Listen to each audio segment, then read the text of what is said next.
का वीडियो एक advance chart reading video होने वाला है जिसमें हम सीखेंगे कैसे हम प्राइस एक्शन को देखकर ये पता लगा सकते हैं कि कोई पर्टिकुलर सपोर्ट या रेजिस्टेंस होल्ड करेगा या ब्रेक होगा।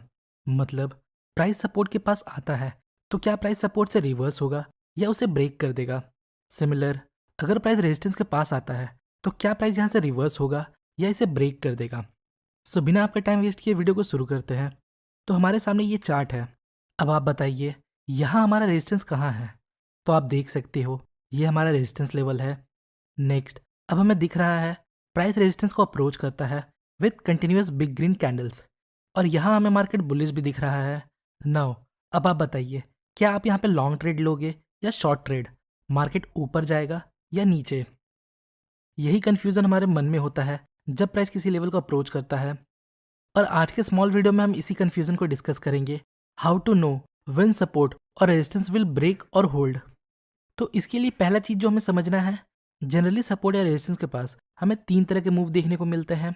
नंबर वन, पैराबोलिक मूव या पावर मूव। मतलब इस प्रकार के मूव के दौरान हमें रेजिस्टेंस के पास series of big green candles देखने को मिलते हैं और सपोर्ट के पास series of big red candles देखने को मिलते हैं। आइए इस एग्जाम्पल की हेल्प से समझते हैं।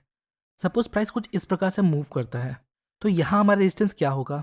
सिंपली ये हमारा रेजिस्टेंस होगा बिकॉज इस लेवल से प्राइस रिवर्स होता है, और जब प्राइस वापस इस लेवल को अप्रोच करता है with big green non stop candles तो इसे हम पावर मूव बोलते हैं। सेम सपोर्ट के लिए अप्लाई होता है। जब हमें सपोर्ट के पास series of big red candles मिलते हैं तो इसे हम पावर मूव बोलते हैं। ऐसे सिनेरियो हमें नॉर्मली चार्ट पर देखने को मिलता है। तो इस सिचुएशन में हमें क्या करना चाहिए, हमें ब्रेकआउट का वेट करना चाहिए या फिर रिवर्सल का। तो यही कन्फ्यूज़न है। आइए अब चार्ट पर देखते हैं। ये हमारा रेजिस्टेंस है और प्राइस यहाँ से कंटिन्यू बिग ग्रीन कैंडल बनाते हुए इसे अप्रोच करता है। यहाँ इस मूव को देखिए, हमें कंटिन्यू ग्रीन कैंडल देखने को मिलते हैं, सिर्फ एक या दो रेड कैंडल है। मतलब ये एक पावर मूव है। तो इस प्रकार के मूव के बाद जब प्राइस किसी लेवल को अप्रोच करता है तो यहाँ रिवर्सल की एक पॉसिबिलिटी होती है। सो पावर मूव के बाद हमें ब्रेकआउट ट्रेड को अवॉइड करना चाहिए। यहाँ हम एक रिवर्सल ट्रेड प्लान कर सकते हैं। इसके पीछे का लॉजिक अभी थोड़ी देर में आपको क्लियर हो जाएगा। उसके पहले एक और एग्जांपल देखते हैं। ये हमारा अगला चार्ट है। तो यहाँ हमारा सपोर्ट लेवल कहाँ है। सिंपली ये हमारा सपोर्ट लेवल है। अब देखिए प्राइस वापस इस लेवल को पावर मूव के साथ अप्रोच करता है और इसे ब्रेक भी कर देता है। नाउ अब आप बताइए क्या आप यहाँ पे शॉर्ट ट्रेड लोगे क्योंकि यहाँ सपोर्ट लेवल ब्रेक हुआ है।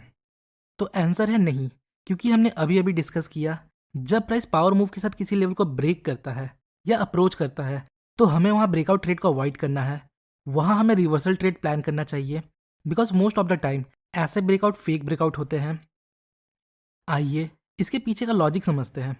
इस चार्ट को देखिए, ये हमारा रेजिस्टेंस है और प्राइस पावर मूव के साथ रेजिस्टेंस को अप्रोच करता है और इसे ब्रेक भी कर देता है।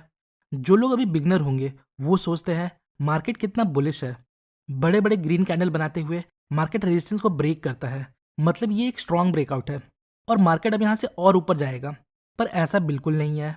देखिए मार्केट इस लेवल से चलकर इस लेवल तक ऊपर आया, मतलब जिन लोगों ने यहाँ कहीं बाई किया होगा वो अभी प्रॉफिट में होंगे। सपोज हमने भी यहाँ बाई किया था, सो बेस्ड ऑन स्ट्रक्चर हम लोग अपना प्रॉफिट यहाँ रेजिस्टेंस के पास बुक करेंगे और सभी लोगों को ये रेजिस्टेंस दिख रहा होगा और वो भी अपना प्रॉफिट यहाँ कहीं बुक करेंगे। और हम लोगों का प्रॉफिट बुकिंग मतलब सेल ऑर्डर। तो देखिए हमने यहाँ बाई किया और प्राइस पावर मूव के साथ रेजिस्टेंस को अप्रोच करता है। अभी तक यहाँ कोई बेरिश रेड कैंडल नहीं बना, हम अभी भी ट्रेड में हैं और ब्रेकआउट भी हो जाता है। पर जैसे ही इस ब्रेकआउट के बाद एक नेगेटिव कैंडल बनता है तो हम अपना प्रॉफिट बुक कर लेते हैं, क्योंकि हमें डर है कि प्राइस यहाँ से नीचे ना चला जाए। और मोस्ट इंपॉर्टेंट पॉइंट, हमारा टारगेट भी अचीव हो चुका है। तो जैसे हमने एक नेगेटिव कैंडल के बेस पर अपना प्रॉफिट बुक किया, वैसे ही बाकी लोग भी प्रॉफिट बुक करेंगे जिन लोगों ने यहाँ कहीं बाई किया होगा। तो बहुत से लोग जब एक साथ यहाँ प्रॉफिट बुक करेंगे, उनका प्रॉफिट बुकिंग मतलब सेल ऑर्डर, तो फिर यहाँ से हमें एक गिरावट देखने को मिल सकता है। इसलिए मोस्ट ऑफ द टाइम ऐसे ब्रेकआउट फेक हो जाते हैं। सो जब भी प्राइस पावर मूव के साथ की लेवल को ब्रेक करे तो आपको ब्रेकआउट ट्रेड को अवॉइड करना है। यहाँ आप रिवर्सल ट्रेड प्लान कर सकते हो। आइए अब सेकेंड टाइप ऑफ मूव देखते हैं, जिसमें प्राइस सपोर्ट के पास लोअर हाई फॉर्म करता है और रेजिस्टेंस के पास हायर लोज फॉर्म करता है।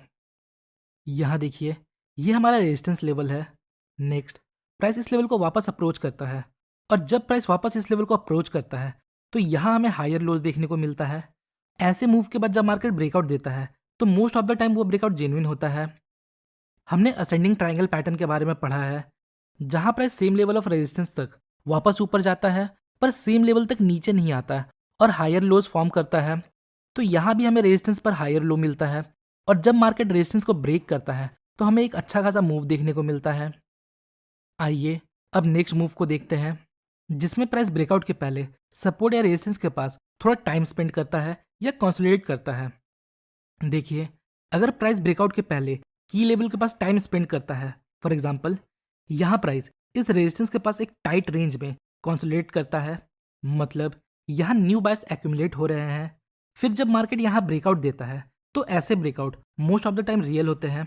अगर प्राइस इसे डायरेक्ट पावर मूव के साथ ब्रेक करता तो हम यहाँ ब्रेकआउट ट्रेड अवॉइड करते, क्योंकि उस सिनेरियो में यहाँ सिर्फ ओल्ड बायर्स होते हैं जिन्होंने यहाँ कहीं बाय किया है और अब वो प्रॉफिट बुक करेंगे।